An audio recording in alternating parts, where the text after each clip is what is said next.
Hello friends, आज मैं आपको फाइनल हुक एफ और वी के बारे में बताने जा रहा हूँ कि एफ और वी का हुक स्ट्रोक्स में किस तरीके से लगाया जाता है। वो आप देखिएगा।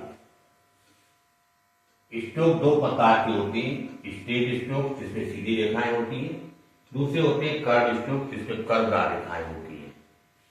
स्ट्रेट स्ट्रोक्स में जो एफ और वी का हुक लगता है वो एंटी क्लॉकवाइज लगता है, माने घड़ी की सुई की उल्टी तरफ से। मतलब हमारे राइट हैंड से हम उसे लेफ्ट हैंड की तरफ को घुमाते हुए जाएंगे, इधर से ऐसे घुमाते हुए जाएंगे तो वो जो है एफ और बी की आवाज देगा। स्ट्रेट स्ट्रोक्स में जैसे आपको लिखना है buff, B U double F, B बनाइए और ये हुक लगा दीजिए, ये हो गया बफ। लेकिन अगर कहीं बफी आ जाए, B U double F Y Buffy, तो आप पूरा बनाएंगे। अगर एफ और बी के हुक के बाद में वॉवेल आ रहा होगा तब आप पूरा बनाएंगे और नहीं तो हुक का प्रयोग करेंगे। बफ हो गया। इसी तरीके से टफ लिखना है आपने, TOU DH टफ, टी बनाइए, एफ का हुक लगा दिए, टफ हो गया। केव लिखना है, CAV, के बनाइए, वी का हुक लगा दिए, केव हो गया। इसी तरीके से आपने ग्लोब लिखना है, सपोज करो GLOBE, बी में एल का हुक लगाएगा ग्लोब और वी का हुक लगा दीजिए, ये ग्लोब हो गया। इस तरीके से स्ट्रेट स्ट्रोक्स में एफ और बी के हुक लगाए जाते हैं। अब आ जाइए कर्व स्ट्रोक्स में। कर्व स्ट्रोक्स में एफ और बी का हुक नहीं होता है। एफ और बी का हुक नहीं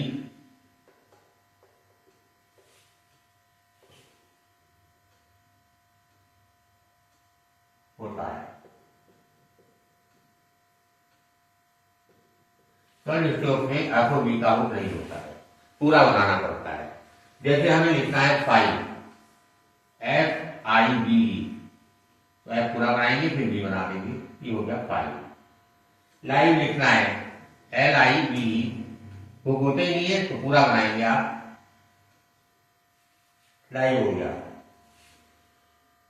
इसी तरीके से मूव लिखना है MOVE, एन बनाएंगे और बी बना देंगे, यहां वाला यहां लग जाएगा। तो कहने का मतलब है कर्व स्ट्रोक्स में एफ और बी का हुक नहीं होता है। स्ट्रेट स्ट्रोक्स में होता है, वो एंटी क्लॉकवाइज लगाया जाता है और अंत में ये हुक लगते हैं। इसके अलावा एन के और एफ और बी के हुकों का फ्रेजोग्राफी में कैसे यूज होता है। फ्रेजोग्राफी FRASEOGRAPHY,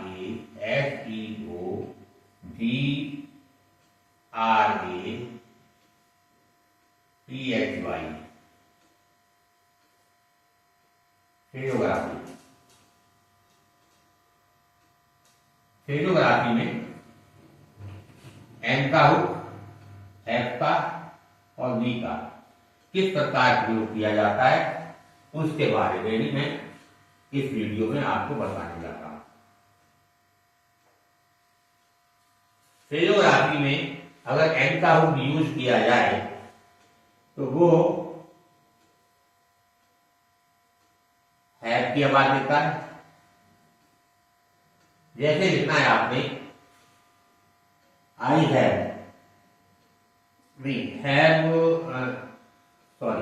बीन की आवाज देता है। जैसे लिखना है आपने I have been, I have been, I बनाइए, हैव का ग्रेम लॉग है, एन का हुक लगा दीजिए, आई हैव बीन पढ़ लिया जाएगा। ऑन की आवाज कहीं आए फ्रेजोग्राफी में तो भी यूज हो जाता है। जैसे आपने लिखना है कैरीड ऑन, CARRIED,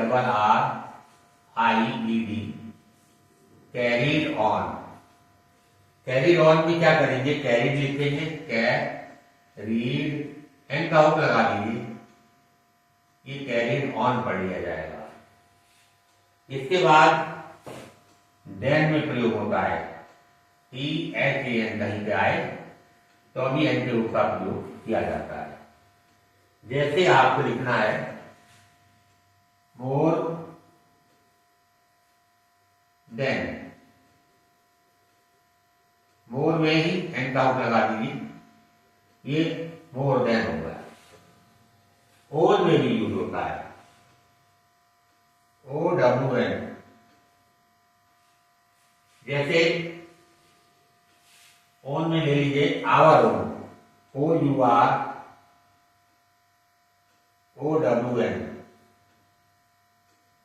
आवर में एन का आउट लगा लीजिए, आवर ओन पढ़ लिया जाएगा। इसके अलावा एन में तो ये पढ़े जाते फिजियोग्राफी में, एफ और वी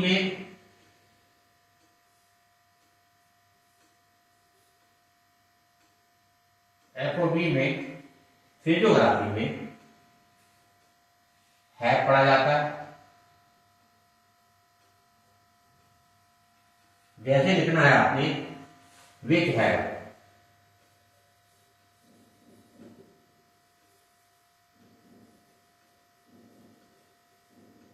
विच में योग लगा दिए तो ये विच हैव पढ़ लिया जाएगा। ऑफ का प्रयोग भी होता है, ऑफ में भी यूज होता है ये। जैसे लिखना है आपने out of, OUT OF, of, ये बनाइए लाइन काट के, एफ आउट लगा दीजिए और आउट लगा दीजिए, ये हो गया आउट ऑफ। इस प्रकार जो है फाइनल हुक का चैप्टर समाप्त हो जाता है। अक्षरों में किस तरीके से ये लगाए जाएंगे, प्रैक्टिस सेट इसके बाद में मैं आपसे करवाऊंगा। अभी फिलहाल ये समझ लीजिए आप एफ और बी का हुक कैसे लगता है, और फिजियोग्राफी में एन का हुक, एफ का हुक और बी का हुक लगा दिया जाए तो क्या क्या पढ़ा जाता है। एन के हुक में बीन, ऑन, देन, ओन, ये याद कर लीजिएगा। एफ और बी के हुक में हैव और ऑफ पढ़ा जाता है फिजियोग्राफी में। अगर आपको ये वीडियो अच्छी लगी हो तो लाइक करिएगा, सब्सक्राइब करिएगा और अपने दोस्तों को शेयर करिएगा ताकि उनको भी इस वीडियो का लाभ मिल सके। धन्यवाद।